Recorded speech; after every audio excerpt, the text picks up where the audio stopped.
എല്ലാ പ്രിയപ്പെട്ട കൂട്ടുകാർക്കും നമസ്കാരം.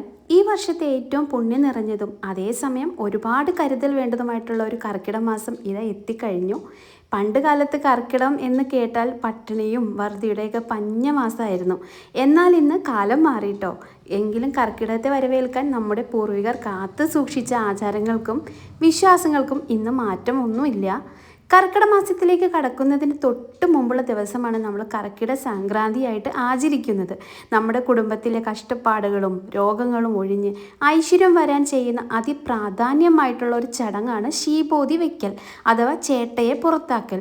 മിഥുനമാസത്തിലെ അവസാന ദിവസം വളരെ ചിട്ടയോട് ചെയ്യേണ്ട ഈ കാര്യങ്ങൾ എന്തൊക്കെയാണെന്ന് നമുക്ക് വിശദമായിട്ട് ഈ വീഡിയോയിലൂടെ നോക്കാം കേട്ടോ. അപ്പോൾ നമുക്ക് ഈ വർഷത്തെ കർക്കിടക മാസത്തിലെ സംക്രാന്തിയെക്കുറിച്ചിട്ട് ഡീറ്റെയിൽ ആയിട്ട് ഞാൻ പറയുന്നുണ്ട്. അപ്പോൾ ഈ ചേട്ടാ ഭഗവതി പുറത്താക്കി ശ്രീ ഭഗവതിയെ വീട്ടിലേക്ക് കുടിയിരുത്തുന്ന നല്ലൊരു ദിവസമാണ്. ഇതിൻ്റെ ഡീറ്റെയിൽ ആയിട്ടുള്ള വീഡിയോ ആണ് ഞാൻ പറയുന്നത്. അതുകൊണ്ട് തന്നെ നമ്മുടെ ഈ ചാനലൊന്ന് സബ്സ്ക്രൈബ് ചെയ്തിട്ട് കാണാം കേട്ടോ. ആചാരങ്ങളെക്കുറിച്ച് പറയുന്നതിന് മുൻപ് തന്നെ ഇതിൻ്റെ പിന്നിലെ ശാസ്ത്രീയ വശം കൂടി നമ്മൾ അറിഞ്ഞിരിക്കണം. ഇടവപ്പാതിയും കർക്കിടകവും പെയ്യുമ്പോൾ അന്തരീക്ഷത്തിൽ ഈർപ്പം കൂടുകയും പകർച്ചവ്യാധികളും രോഗാണുക്കളും പടരാൻ സാധ്യതയേറുകയും ചെയ്യും. സൂര്യപ്രകാശം കുറയുന്ന ഈ സമയത്ത് വീടുകൾക്കുള്ളിൽ പൂപ്പലും മാറാലയും പൊടിയും നിറയാൻ എളുപ്പമാണ് ഈ ഒരു മാസം. അതുകൊണ്ട് മനസ്സിനൊപ്പം നമ്മുടെ ശരീരവും വീടും പരിസരവും ശുദ്ധിയാക്കുക എന്ന വലിയൊരു തത്വമാണ് ഈ കർക്കിടക സംക്രാന്തി ആചാരങ്ങൾക്ക് പിന്നിലുള്ളത്. സംക്രാന്തി ദിവസത്തെ ഏറ്റവും വലിയ ചടങ്ങ് വീട് മുഴുവനായിട്ട് ശുദ്ധീകരിക്കലാണ്. മാറാലയും വീട്ടിലെ പൊടിയും ഒട്ടുമില്ലാതെ വീടിൻ്റെ എല്ലാ കോണുകളും തൂത്തുവാരി വൃത്തിയാക്കണം.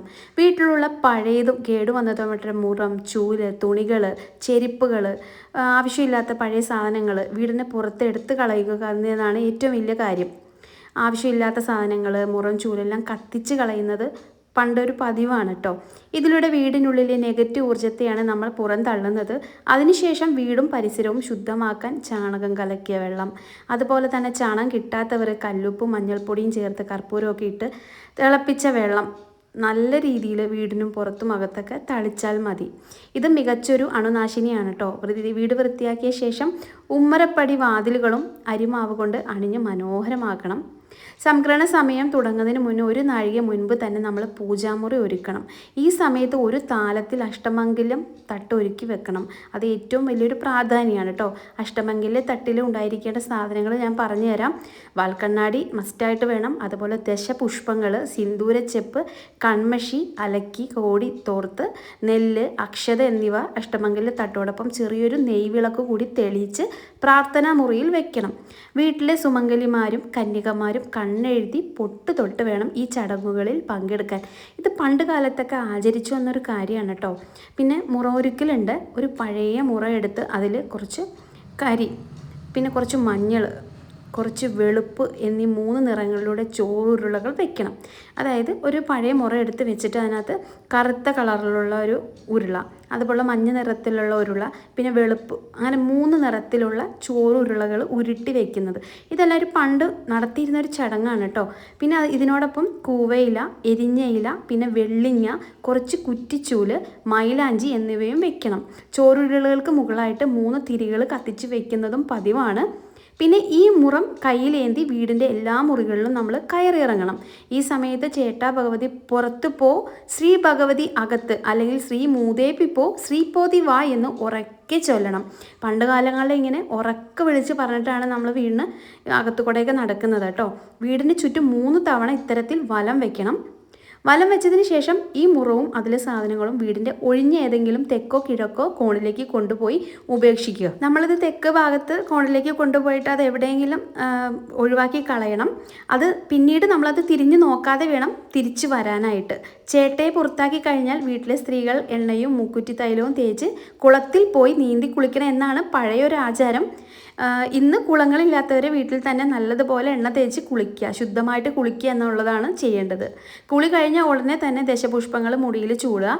പിന്നെ അതുപോലെ ദശപുഷ്പങ്ങൾ എന്ന് പറയുമ്പോൾ പൂവൻ കുരുന്നില, മുയൽ ചെവിയൻ, കറുക, നിലമ്പന, കയ്യോന്നി, വിഷ്ണുകാന്തി, ചെറുള്ള, തിരുതാളി, ഉഴിഞ്ഞ, മുക്കുറ്റി എന്നിവയാണ് ദശപുഷ്പങ്ങൾ. ഇവ മുടിയിൽ ചൂടുന്നത് തലയ്ക്ക് തണുപ്പേകാനും രോഗപ്രതിരോധ ശേഷി കൂട്ടാനും സഹായിക്കും. പ്രത്യേകിച്ച് മുക്കുറ്റി കൊണ്ട് തയ്യാറാക്കിയ ചാന്ത് നെറ്റിയിൽ തൊടുന്നത് കർക്കിടകത്തിൽ വളരെ പ്രാധാന്യമാണ് കേട്ടോ.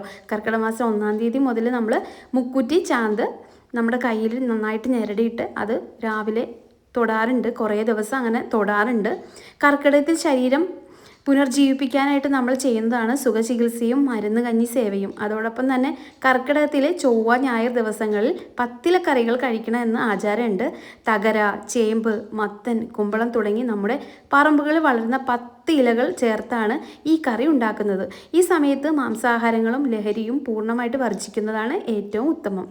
മനസ്സിലെയും ശരീരത്തെയും നെഗറ്റീവ് ചിന്തകളെയും അഴുക്കുകളെയും പുറന്തള്ളി ഈശ്വര വിശ്വാസത്തോടും ആരോഗ്യത്തോടെയും ഈ ഒരു പുതിയ വർഷത്തിലേക്ക് കടക്കാൻ നമ്മളെ പ്രാപ്തരാക്കുന്നതാണ് ഈ കർക്കിടക ചടങ്ങുകൾ. വരും തലമുറയ്ക്കായിട്ട് നമ്മൾ കാത്തു സൂക്ഷിക്കേണ്ട നല്ലൊരു സംസ്കാരമാണിത്. വരും ദിവസങ്ങളിൽ നമുക്ക് രാമായണ പാരായണവുമായിട്ട് ഭക്തിയുടെ നാളിലേക്ക് കടക്കാം കേട്ടോ. അതുപോലെ തന്നെ കർക്കിടക സംക്രമത്തെക്കുറിച്ച് പറയുമ്പോൾ നമ്മൾ അറിഞ്ഞിരിക്കേണ്ട വളരെ പ്രധാനപ്പെട്ട മറ്റൊരു കാര്യമുണ്ട്. മിഥുനമാസത്തിൽ നിന്നും സൂര്യൻ കർക്കിടകത്തെ രാശിയിലേക്ക് പ്രവേശിക്കുന്ന കൃത്യമായ സമയത്തെയാണ് നമ്മൾ സംക്രമണ സമയം എന്ന് പറയുന്നത്. പണ്ട് കാലത്ത് സംക്രമണ സമയത്ത് വീടുകളിൽ പാചകം ചെയ്യാൻ പാടില്ല എന്നൊരു കർശനമായിട്ടുള്ള വിശ്വാസമുണ്ടായിരുന്നു. പ്രകൃതിയിൽ വലിയൊരു മാറ്റം നടക്കുന്ന സമയത്ത് അന്തരീക്ഷത്തിൽ നെഗറ്റീവ് ഊർജ്ജം കൂടുമെന്നും അത് ആഹാരത്തിലൂടെ ഉള്ളിലേക്ക് എത്തിയിരിക്കാനുമാണ് ഇങ്ങനെ ചെയ്തിരുന്നത്. അതുകൊണ്ട് സംക്രമണം തുടങ്ങുന്നതിന് മുൻപ് തന്നെ അന്നത്തെ രാത്രിയിലേക്കുള്ള ആഹാരം പാകം ചെയ്ത് അടച്ചു വെക്കുന്ന ഒരു പതിവ് നമ്മുടെ കാരണവന്മാർക്കുണ്ടായിരുന്നു. ഇന്നത്തെ കാലത്ത് നമുക്ക് ഇത് പൂർണ്ണമായിട്ട് പാലിക്കാൻ കഴിഞ്ഞില്ലെങ്കിലും സംക്രമണ സന്ധ്യയിൽ വീടുകളിൽ പാചകം ഒന്ന് ഒഴിവാക്കാനും പ്രാർത്ഥനയ്ക്ക് പ്രാധാന്യം നൽകാനും പരമാവധി ശ്രദ്ധിക്കുന്നത് നല്ലതാണ് കേട്ടോ. അതുപോലെ കർക്കിടക മാസത്തിൽ നമ്മുടെ ആരോഗ്യ സംരക്ഷണത്തിന് ഏറ്റവും പ്രധാനപ്പെട്ട ഒന്നാണ് പത്തിലക്കറി കഴിക്കുക എന്നുള്ളത്. കർക്കിടകത്തിലെ ചൊവ്വ ഞായർ ദിവസങ്ങളിൽ പത്തിലക്കറി കഴിക്കുന്നത് ശരീരത്തിന് വലിയൊരു പ്രതിരോധശേഷി നൽകുമെന്നാണ് ആയുർവേദം പറയുന്നത്. നമ്മുടെ പറമ്പുകളിലൊക്കെ ഈ മഴക്കാലത്ത് സമൃദ്ധമായിട്ട് വളരുന്ന 10 ഇലകളാണ് ഇതിനായിട്ട് ഉപയോഗിക്കേണ്ടത്. അതെന്തൊക്കെയാണെന്ന് ഞാൻ നേരത്തെ പറഞ്ഞിരുന്നു. അത് താളാണ്, ദഹനത്തിന് വളരെ നല്ലതാണ്. പിന്നെ തകര, കണ്ണിൻ്റെ ആരോഗ്യത്തിനും ശരീരത്തിലെ വിഷാംശം കളയാനൊക്കെ തകര നല്ലതാണ്.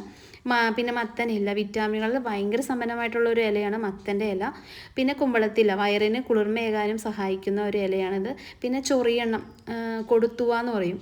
നമുക്ക് തൊടുമ്പോൾ ചൊറിച്ചിലുണ്ടാകുന്നുവെങ്കിലും ഇരുമ്പ് സത്ത് ഏറെ ഉള്ളതാണ് കേട്ടോ. അത് നമുക്ക് വെച്ച് കഴിക്കുമ്പോൾ യാതൊരു പ്രശ്നം ഉണ്ടാവില്ല, അത്രയേറെ നല്ലതാണ്. പിന്നെ നെയ്യുണ്ണി ശരീരപുഷ്ടിക്ക് വളരെ നല്ലതാണ്. പിന്നെ ചീര, അത് നമുക്ക് പച്ചച്ചീര അല്ലെങ്കിൽ തഴുതാമ ചീര ഏറ്റവും നല്ലതാണ്, രക്തവർദ്ധവിനെയൊക്കെ സഹായിക്കും. പിന്നെ പയറില്ല, പ്രോട്ടീൻ ഗുണങ്ങളാൽ സമ്പന്നമാണ്. പിന്നെ തഴുതാമ കിഡ്നിയുടെ ആരോഗ്യത്തിനൊക്കെ ശരീരത്തിൽ നീര് കുറയ്ക്കാനൊക്കെ ഏറ്റവും മികച്ചതാണ് തഴുതാമ. പിന്നെ കടുക് ചീര അല്ലെങ്കിൽ ചേനയില എന്ന് പറയും, പ്രതിരോധശേഷി കൂട്ടാൻ സഹായിക്കുന്ന ഒന്നാണ്. ഈ ഇലകളെല്ലാം നന്നായിട്ട് കഴുകി ചെറുതായി അരിഞ്ഞ് തേങ്ങയും കാന്താരിമുളകും ചേർത്ത് ഉപ്പേരിയാക്കിയൊക്കെ കഴിക്കാം. തോരനായിട്ടൊക്കെ നമുക്ക് കഴിക്കുന്നത് കർക്കിടകത്തിൽ മികച്ചൊരു മരുന്നാണ്. മനസ്സിലെയും ശരീരത്തിലെയും നെഗറ്റീവ് ചിന്തകളെയും അഴുക്കുകളെയൊക്കെ പുറന്തള്ളി ഈശ്വര വിശ്വാസത്തോടെയും ആരോഗ്യത്തോടെയും പുതിയ വർഷത്തിലേക്ക് കിടക്കാൻ നമ്മളെ പ്രാപ്തരാക്കുന്നതാണ് ഈ കർക്കിടക ചടങ്ങുകൾ. വരും തലമുറയ്ക്കായിട്ട് നമ്മൾ കാത്തു സൂക്ഷിക്കേണ്ട നല്ലൊരു സംസ്കാരമാണിത്. അപ്പോൾ വരും ദിവസങ്ങളിൽ നമുക്ക് രാമായണ പാരായണവുമായിട്ട് ഭക്തിയുള്ള നാളുകളിലേക്ക് നടക്കാം. അപ്പോൾ ഇത് റിലേറ്റഡ് ആയിട്ട് കുറേ വീഡിയോസ് ഞാൻ ഇടുന്നുണ്ട്. അപ്പോൾ എല്ലാ കൂട്ടുകാർക്കും ഐശ്വര്യവും ആരോഗ്യം നിറഞ്ഞ നല്ലൊരു കർക്കിടക മാസം ആശംസിക്കുന്നു. ഈ വീഡിയോ നിങ്ങൾക്ക് ഉപകാരപ്രദമായെങ്കിൽ തോന്നിയാൽ മാത്രം ഒന്ന് സബ്സ്ക്രൈബ് ചെയ്യുക. അതുപോലെ ഫ്രണ്ട്സിനും കൂട്ടുകാർക്കൊക്കെ ഒന്ന് ഷെയർ ചെയ്യാൻ മറക്കരുത്. അപ്പോൾ നമുക്ക് പുതിയ വീഡിയോയിൽ കാണാം. അതുവരെയ്ക്കും നന്ദി, നമസ്കാരം.